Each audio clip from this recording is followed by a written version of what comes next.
নমস্কার শ্রোতা বন্ধুরা, সন্ধ্যায় গল্পের আসর ইউটিউব চ্যানেলে তোমাদের সবাইকে স্বাগত। আজকের গল্প বুক প্রপোজাল, কলমে দেবিকা সাহা। আরে ওয়েট, আমি তো আমার দিদির সঙ্গে কথা বলছিলাম রে। ওই ইন্ট্রো কোয়েশ্চেন চলছিল আর কি। ও ইনি তোর দিদি বুঝি? তানিয়ার করা প্রশ্নে শুভ্রা কিছু বলার আগেই নেহা নিজেই মাথা নেড়ে সম্মতি জানালো। একটু ভদ্রতার সুযোগ হেসে তানিয়া নেহার দিকে তাকিয়ে কয়েকটা কথা বলল। ভালো আছেন তো দিদি? ঠিক আছে, আমরা বরং আমাদের টেবিলে যাই। হ্যাঁ, আপনার বোনের সঙ্গে আপনি পরে কথা বলে নেবেন, আসলে বন্ধুরা ওয়েট করছে তো আমাদের জন্য। কথাটা বলি আর কোনো উত্তরের প্রতীক্ষা না করে শুভ্রার হাতটা ধরে সামনের দিকে এগিয়ে গেল তানিয়া। ওদিকে শঙ্খ আর নেহা কেমন একটা অদ্ভুত দৃষ্টিতে ওদিকে যাওয়ার দিকে তাকিয়ে রইল। কী রে তুই কী করছিলি ওখানে? আমি না গেলে কি হতো বলতো? আরে বাবা, কথায় কথায় এত রেগে গেলে কি করে চলবে বলতো? আর সব থেকে বড় কথা, তুই রেগেই বা যাবি কেন? তানিয়ার দিকে একবার বড় বড় চোখে তাকালো শুভ্রা। একে তো নেহা আর শঙ্খকে একসঙ্গে দেখে ওর মাথাটা একদম গরম হয়ে আছে। তারপর তানিয়ার এই বক্তৃতাগুলো না একদম সহ্য হচ্ছে না। সন্তান, আমাকে না একদম ওদের হয়ে কিছু বলতে আসবি না। আমি দুজনকে খুব ভালো রকমভাবে চিনি। কাল আমায় অনেক কথা শুনিয়েছিল এরা। কথাগুলো বলতে বলতে সামনের ওয়েটারকে ডাকলো শুভ্রা। দাদা, 1 কাপ কফি উইথ 5 চামচ চিনি। এই এই 5 চামচটা একটু বেশি হয়ে গেল না? শোন, মাথা গরম আছে, মিষ্টি না খেলে মুখ থেকে কিছুতে মিষ্টি মিষ্টি কথা বেরোবে না রে আমার। তানিয়া আর কী করে, এরকম একটা যুক্তির পর আবার কথা বলা যায় না কি? তাই চুপ করে থাকাটাই বেটার। এই দিদিভাই, এভাবে কি খুঁজছিস আমায় একটু বলবি? আমিও তাহলে তোকে একটু হেল্প করতে পারতাম। সৌরের কথাটা শুনে একেবারে মেয়েটার দিকে ঘুরে তাকালো শুভ্রা। তারপর কি একটা ভেবে মিজ করে বিরক্তিসূচক একটা শব্দ করে আবার নিজের কাজে মন দিল। আজ কলেজ থেকে বাড়ি ফিরেই কি একটা জিনিস খুঁজে যাচ্ছে শুভ্রা। প্রায় আধ ঘন্টা ধরে খোঁজার পরেও কোনো আশানুরূপ ফল পাওয়া যায়নি। ফলস্বরূপ একটা বিরক্তিসূচক মনোভাব ফুটে উঠেছে মেয়েটার চোখে মুখে। এখানেই তো ছিল, আমি সকালে বেরোনোর আগে দেখেছিলাম। আমার ঠিক মনে আছে। গেল কোথায় তবে? সোফায় বসে এতক্ষণ নির্বাক্যে শুভ্রার কাজকর্মগুলো দেখছিল শরী। তবে এতক্ষণ পরেও যখন কোনো পরিবর্তন হলো না ব্যাপারটা, উল্টে শুভ্রা আরও প্রলাপ বকছে, তখন একটু অধৈর্য হয়ে শরী নিজেই উঠে এলো শুভ্রার কাছে। আরে কী খুঁজছিস সেটা তো বলবি। এই ঘরে তো আমিও থাকি, তোকে হেল্প করতে পারতাম তাহলে জিনিসটা খুঁজতে। আরে আমার একটা বই এই টেবিলের উপরেই ছিল, গল্পের বই। কাল রাতে আমি বইটা থেকে একটা গল্পও পড়েছিলাম, কিন্তু আজ না আর খুঁজে পাচ্ছি না। কি একটা বিষয় ভাবতে ভাবতেই শৌরির মুখে হাসি ফুটে উঠল। এই টেবিলের ওপর তো গল্পের বই বলতে ওই টুনটুনির বইটা ছিল। ওটা ছাড়া তার কিছু ছিল বলে তো আমার মনে পড়ছে না। এনি হাউ, তুই কি ওই বইটা খুঁজছিস না তো? হ্যাঁ হ্যাঁ, আমি তো ওটাই খুঁজছি। ওটাই কোথায়? আরে এটা তো আগে বলবি তো, ওটা তো আমি নেহা দিদিকে দিয়েছি, তুই তখন কলেজ গিয়েছিলি। নেহা দিদি এসেছিলো আমার সঙ্গে গল্প করতে, তখন কথায় কথায় টেবিলের ওপরে রাখা ওই টুনটুনির বইটা দেখে নেহা দিদি পড়তে চাইলো। বললো যে কয়েকদিন ওর কাছে রেখে দেবে, তাই তুই দিয়ে দিলি? একবার জিজ্ঞেসও করলি না? তুই তো জানিস সৌরি ওই বইটা আমার কাছে। না মানে দিদিভাই, আমি আসলে ঠিক আছে ছাড়, আমি বইটা নিয়ে আসবো নেহা দিদির কাছ থেকে। আচ্ছা ঠিক আছে দিদিভাই, আমি না একটু ঘরে গেলাম, মনে হচ্ছে মা ডাকছে। আবহাওয়া বেশ গরম, এখানে এখন দাঁড়িয়ে থাকাটা খুব একটা সুবিধার হবে না। কথাটা মনে মনে আন্দাজ করতেই তাড়াতাড়ি অন্য ঘরে চলে এলো সৌরি। আজ এমনিতেই কফি শপে শঙ্খের সাথে নেহাকে দেখে মাথাটা গরম হয়ে গিয়েছিল শুভ্রার। একরাশ খারাপ লাগা এসে ভিড় করছিল মনে, যার ফলস্বরূপ এই অতিরিক্ত রাগ। এই রাগটার যে কোনো কারণ নেই সেটা বেশ ভালো করেই জানে শুভ্রা। তবুও কিছুতেই নিজের রাগটাকে আর কন্ট্রোল করতে পারছিল না মেয়েটা। তার ওপর এখন আবার এই ঘটনা। এই বইটা এমন কোনো ইম্পর্টেন্ট বই না যেটা পড়তে চেয়ে নেহা ওটাকে নিয়ে গেল।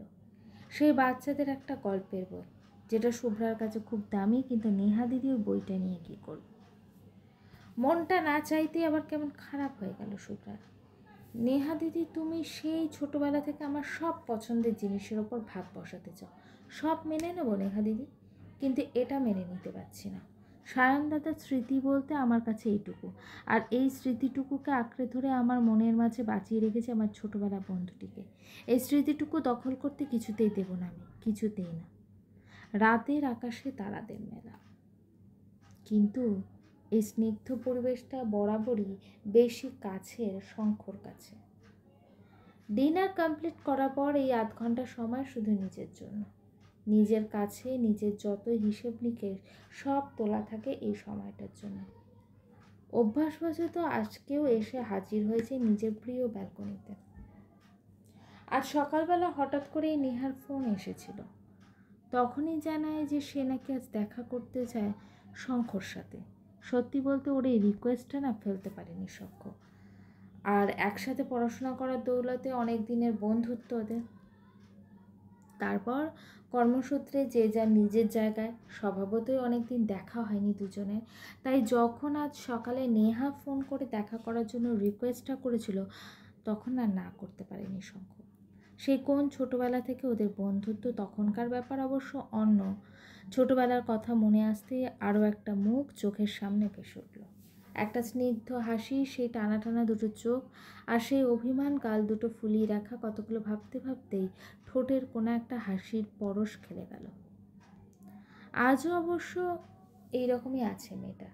আজকে যখন ওর সাথে এসে কথা বলছিল, তখন যে কেউ মেয়েটাকে দেখে বলে দিতে পারবে যে কতটা অভিমান জমা রেখেছে নিজের মধ্যে।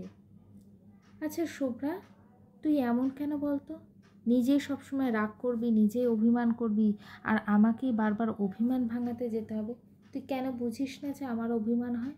আমারও ইচ্ছে করে যে তুই আমার কাছে ছুটে এসে আমার অভিমানটা ভাঙাস। কে তোরা? তুই তো সবসময় নিজেই রেখে থাকবি। আচ্ছা তোর আমাকে মনে আছে? সেই সায়ন দাদাকে ভুলে যাসনি তো তুই? এতদিন অবশ্য ভাবতাম তুই ভুলেই গেছিস আমায়। মনে নেই সেই সায়ন দাদাকে, কিন্তু আজ আর সেটা ভাবতে পারছি না। তোর পড়ার টেবিলেই আমার দেওয়া ওই গিফটটা আজও সযত্নে রাখা আছে। তুই গুছিয়ে রেখেছিস আমার উপহারটাকে, তবে আমাকে চিনলি না। আমি না হয় অগোচরে চলে গিয়েছিলাম, তার অবশ্য একটা কারণ আছে। কিন্তু তুই তুই কখনো খুঁজতে চাসনি কেন আমায়? খুঁজলে কি আমি তোর ডাকে সাড়া দিতাম না?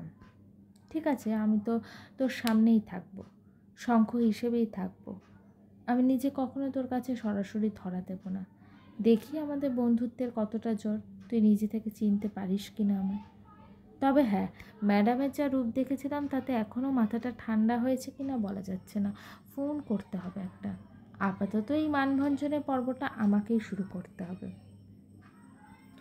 মুঠোফোনের এই যখন তখন বিরক্তি করার ব্যাপারটা না ভালো লাগছে না শুভ্রার।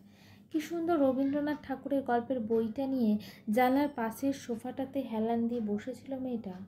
হঠাৎ করে ফোনটা আসাতে একটু বিরক্তিই হলো মেয়েটা।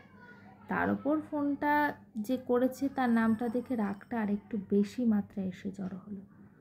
বলুন, রাগ কমেছে? মানে এই মাঝরাতে একটা অচেনা মেয়েকে ফোন করে আপনি জানতে চাইছেন রাগ কমেছে কি না? আমার রাগ আমার, আমি চাইলে বাড়াতেও পারি, কমাতেও পারি, তাতে আপনার কিছু নেই। আপনি যান আপনার বন্ধুকে ফোন করে গল্প করুন। বাবারে, এক বাক্যে উত্তর দেওয়ার কথা ছিল, তার বদলে তুমি তো পুরো রচনা লিখে দিলে। এই 1 মিনিট, আমি আপনার অচেনা, আমাকে আপনি বলেই সম্বোধন করবেন, যেমনটা আগে করতেন। কলেজে আমি আপনার ছাত্রী, তখনকার ব্যাপার আলাদা, কিন্তু এখন আমাকে যথেষ্ট সম্মান করবেন। শুভ্রার কথাগুলো শুনে একটু ভ্রু কুঁচকে কিছু একটু ভাবলো শঙ্খ। কি হলো, চুপচাপ যে, কথা বলছেন না কেন? না, ভাবছিলাম নীরব থেকে বরং তোমার সম্মানটাই দিই। আবার তুমি এই এই চুপ করো তো, সেদিন এসে পুচকি মেয়ে, ওনাকে নাকি আপনি বলে সম্বোধন করতে হবে। সরি, আমি না পারবো না। আপনি কি বলতে ফোনটা করেছেন সেটা বলুন। আপনার সাথে গল্প করার মতো সময় আমার নেই। কেন, তুমি এখন কোন মহান কাজটা করছো শুনি? শেষের কবিতা। কি? তা শুরু বাদ দিয়ে হঠাৎ শেষ নিয়ে পড়লে যে? শুরুর কবিতাটা প্র্যাকটিস করো বরং, সেটাই ভালো।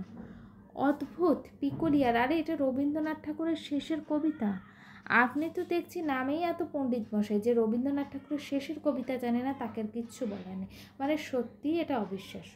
আপনি মানে কে মশাই আপনি?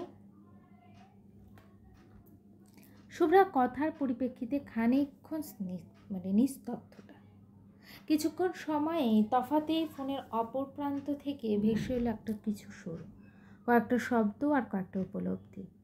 কোনোদিন কর্মহীন পূর্ণ অবকাশে বসন্ত বাতাসে অতীতের তীর হতে যে রাত্রে বহিবে দীর্ঘশ্বাস, ঝরা বকুলের কান্না ব্যথিবে আকাশ, সেইক্ষণে খুঁজে দেখো কিছু মোর পিছে রহিল সে, তোমার প্রাণের প্রান্তে বিস্তৃত প্রদোষে। হয়তো দিবে সে জ্যোতি, হয়তো ধরিবে কভু নামহারা স্বপ্নের মূরতি, তবু তো সে স্বপ্ন নয়, সবচেয়ে সত্য মোর সেই মৃত্যুঞ্জয়। এই কথাগুলো এই মুহূর্তে এই লোকটার কাছ থেকে একটু আশা করেনি শুভ্র, তাই খানিকক্ষণ স্তব্ধ হয়ে গেল। আচমকা একটা অন্যরকম ভালো লাগা এসে যেন ভিড় করলো মনে। সামনের সারিতে বসে আছে অনেকে, সবাই মিলে চিয়ার আপ করছে শুভ্রাকে। আজ যে ওর গ্র্যাজুয়েশন ফাইনাল ইয়ারের রেজাল্ট দিল, ফার্স্ট ক্লাস পেয়েছে মেয়েটা, তাছাড়াও পুরো ইউনিভার্সিটিতে প্রথম, তাই কলেজের বাৎসরিক অনুষ্ঠানে বিশেষ সম্মানে সম্মানিত করা হচ্ছে এই কৃতি ছাত্রীকে। ইতিমধ্যে অনেক শুভেচ্ছা বার্তারা এসে জমা হয়েছে শুভ্রার কাছে। স্টেজে উঠল মেয়েটা, সবাই ওকে উৎসাহিত করছে, হাততালিতে ভরে উঠেছে চারদিক, সবার মুখে অনাবিল হাসি, এই হাসি আনন্দ তাই যেন শুভ্রার জয়টাকে আরও মুখরিত করে তুলেছে। অনেক আর তানিয়ার মধ্যে অদ্ভুতভাবে কেমন একটা বন্ধুত্বপূর্ণ সম্পর্ক তৈরি হয়ে গেছে। বেশ অবাক লাগছে ব্যাপারটা শুভ্রার কাছে। আজও শঙ্খ রয়েছে শুভ্রারই পাশে। আজ এই লোকটার সাথে ঝগড়া না করে খুব স্বাভাবিকভাবে কথা বলছে শুভ্রা। ঝগড়া করতেও ইচ্ছে করছে না। আজ যে ওর জীবনে একটা ইম্পর্টেন্ট দিন, ও স্বপ্ন পূরণের দিন আজকে। শুভ্রা জিতেছে, হ্যাঁ ও পেরেছে। আশেপাশের লোকজনের ওকে ঘিরে আনন্দ, ওকে শুভেচ্ছা জানানো প্রতিটা মুহূর্তই ওর জয়কে সুনিশ্চিত করেছে। গল্পটি কেমন লাগলো অবশ্যই কমেন্ট করে জানিও। আর আমার চ্যানেলের গল্পগুলো যদি তোমাদের ভালো লেগে থাকে চ্যানেলটিকে সাবস্ক্রাইব করে পাশে থেকো।